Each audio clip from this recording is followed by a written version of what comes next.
Ôtez pas tous, bien-aimés frères et sœurs. Monsieur Paul Kagame a sorti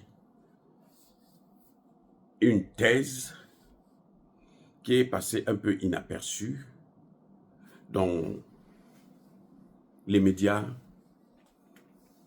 même africains. C'est quelque chose de, je trouve, de capital, qu'il faut vraiment qu'on puisse comprendre. Monsieur Kagame dit, si j'ai le choix entre les sanctions et la guerre pour un sujet existentiel, je ferai le choix de la guerre. Je n'aurai pas peur des sanctions. Donc, si nous avons les sanctions et la guerre, Kagame choisira la guerre parce que c'est existentiel pour lui. C'est très important. Très, très, très important ce qu'il dit.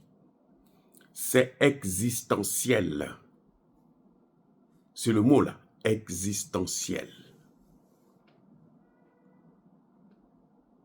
que je voudrais développer. Existentiel, c'est quoi? Quand on dit cette situation est existentielle, cette guerre, nous menons une guerre existentielle. C'est-à-dire que sans ça, nous ne pouvons pas vivre. Je reprends. Quand Paul Kagame dit que je ferai le choix de la guerre à la place des sanctions, parce que c'est existentiel. Mais il parle de quelle guerre? La guerre à l'Est. Donc, pour Kagame, dans sa tête, dans sa tête là, quand il s'assoit, quand il dort, quand il se réveille, il dit, s'il n'y a pas les ressources du Congo, il ne peut pas vivre. Vous voyez ce que ça veut, d'où je suis en train de venir là. Pour Kagame, c'est existentiel. Les ressources naturelles que Dieu a données à la RDC, c'est existentiel pour lui. C'est-à-dire que lui, s'il n'a pas ça, il ne peut pas vivre. S'il n'a pas ça, le Rwanda va mourir. Mais comment fait le Burundi pour vivre? Le Burundi que vous voyez, c'est à peu près la même superficie que le Rwanda.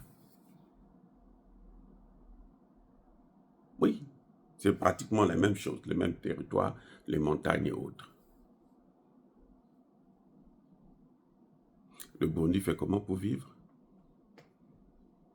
Et comment peut-on expliquer? C'est là où vous comprenez le niveau, le degré de folie de Paul Kagame. Tu ne peux pas faire d'une chose existentielle alors qu'elle ne t'appartient pas. Vous voyez, c'est-à-dire que je ne comprends pas.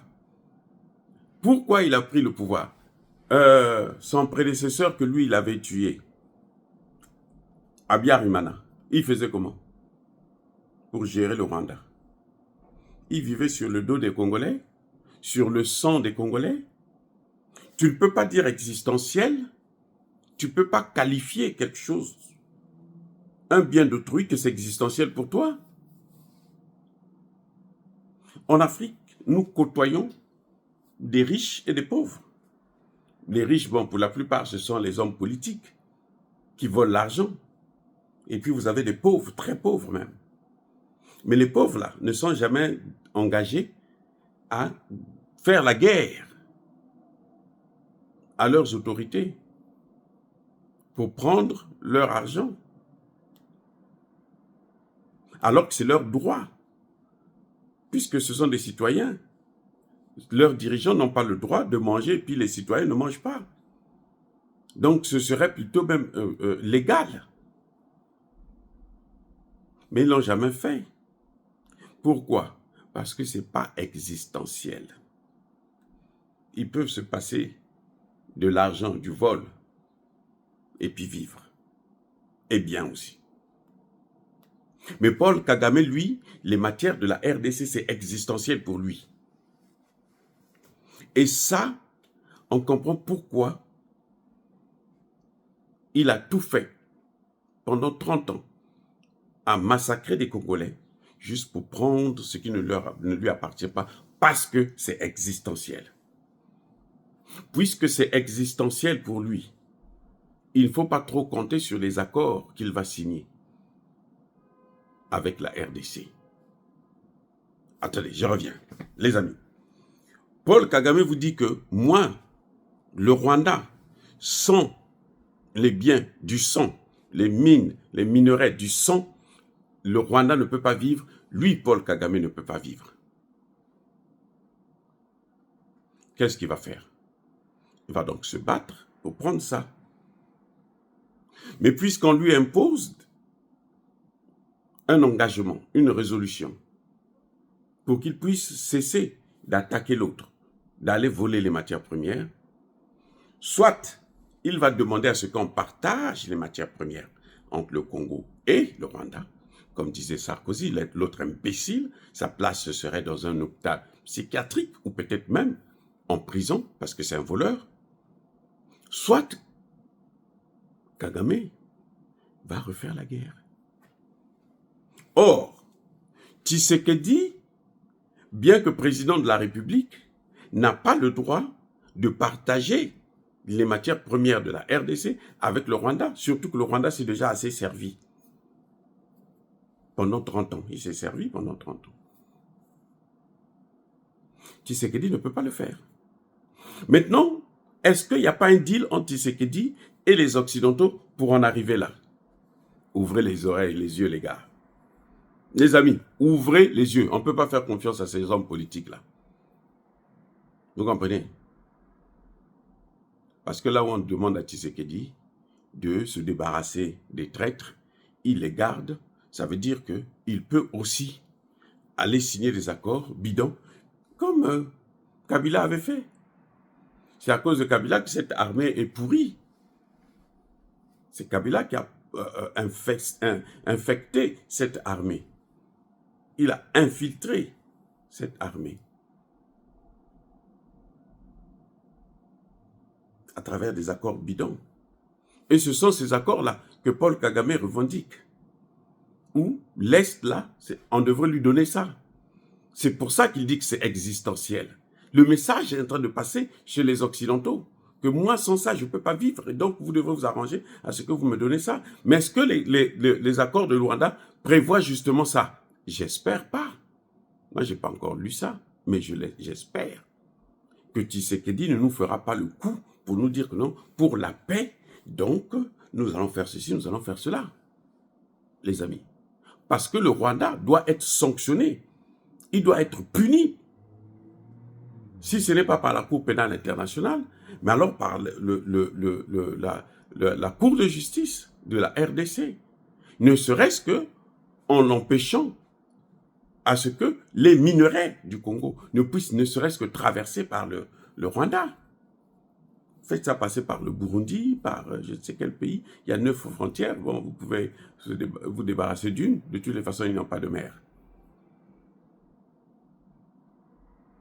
Donc, il faudrait que les Congolais puissent être vigilants. Il faudrait que nous, les panafricanistes, on puisse être vigilants pour que Tshisekedi ne nous baisse pas la gueule. Parce que chaque fois qu'on lui demande quelque chose, il fait autre chose. Nous, on lui avait demandé d'aller voir les Russes. Il est parti voir les Américains et les Européens qui sont en train de jouer avec lui, là, d'ailleurs. Maintenant, les Américains ont pris la décision de rappeler. Vous avez vu Emmanuel Macron, un coup de fil, il fait rentrer des terreaux à Bukavu. Un autre coup de fil, il les fait repartir. Un troisième coup de fil, il les fait encore rentrer. Donc, il a montré sa capacité de nuisance. Dieu merci, les Américains ont arrêté tout ça. À quel prix? Qu'est-ce que les Américains demandent en retour? Est-ce qu'ils vont continuer à se passer par Kagame? Parce qu'ils ont sanctionné les deux personnalités qui viennent après Kagame. Ils n'ont pas sanctionné Kagame. Ne l'oubliez pas. Alors que Kagame, c'est le patron même de l'opération. C'est le cerveau penseur. C'est lui qui avait été investi d'un pouvoir de nuisance, le droit de tuer d'envoyer au repos éternel le maximum de Congolais possible. On ne l'a pas condamné. Il n'est pas sous sanction. Encore, je l'espère que ça viendra. Mais maintenant, pourquoi on a mis ça? C'est pour faire le chantage à Tshisekedi. Pour dire à Tshisekedi, si tu ne réponds pas, si tu ne fais pas ce que nous on te demande, mais Kagame est toujours là, on va le laisser rentrer. C'est pour ça que je dis encore une fois de plus dans mes vidéos que le président Tshisekedi doit profiter de ce laps de temps-là, de paix. Au moment où il va négocier avec Kagame, il va négocier avec les Américains, de former le maximum de Congolais. C'est pour ça que je dis que maintenant que les Américains et les Russes sont ont maintenant des bonnes relations, puisqu'ils vont même ouvrir les ambassades des deux pays, c'est à ce moment qu'ils peuvent avoir signé le partenariat avec la Russie. Parce que ça, c'est capital. S'il n'a pas les Russes là, il ne pourra jamais s'en sortir. Le Congo ne va pas s'en sortir. Ce n'est pas un gouvernement d'union nationale qu'il faut. C'est un partenariat nouveau qu'il faut au Congo. Tshisekedi nous amène vers un gouvernement d'union, on s'en fout. Bon, tant mieux. S'il veut ça, bon, faites-le. Mais ce que nous demandons, c'est un partenariat avec la Russie, un partenariat militaire aussi avec la Chine. Ne comptez pas sur les Occidentaux. Il y a un adage qui dit que être ami, ennemi des Américains, c'est fatal. Mais être aussi ami des Américains, c'est dangereux. Vous avez vu Zelensky, non? Zelensky était ami. Qu'est-ce que Trump lui demande? Il demande une partie de ses terres. Trump aussi veut une partie du pays. Donc, l'amitié avec les États-Unis, c'est comme si on faisait l'amitié avec le diable. Je répète, l'amitié avec les États-Unis, c'est l'amitié avec le diable. Maintenant, si Tshisekedi veut continuer à prier au lieu de faire la politique, bon, qui vivra, verra. Soyez bénis et abondamment bénis par le Dieu des Kémites et par nos ancêtres angélisés, mais que tous ceux qui persécutent le continent africain le pillent et le déstabilisent, qu'ils soient noirs, blancs, chinois, arabes, juifs, indiens ou qui qu'ils soient punis, maudits, foudroyés, neutralisés, écrasés, effacés par le Dieu des Kémites et par nos ancêtres angélisés. Vive l'Afrique éternelle, j'ai dit et j'assume.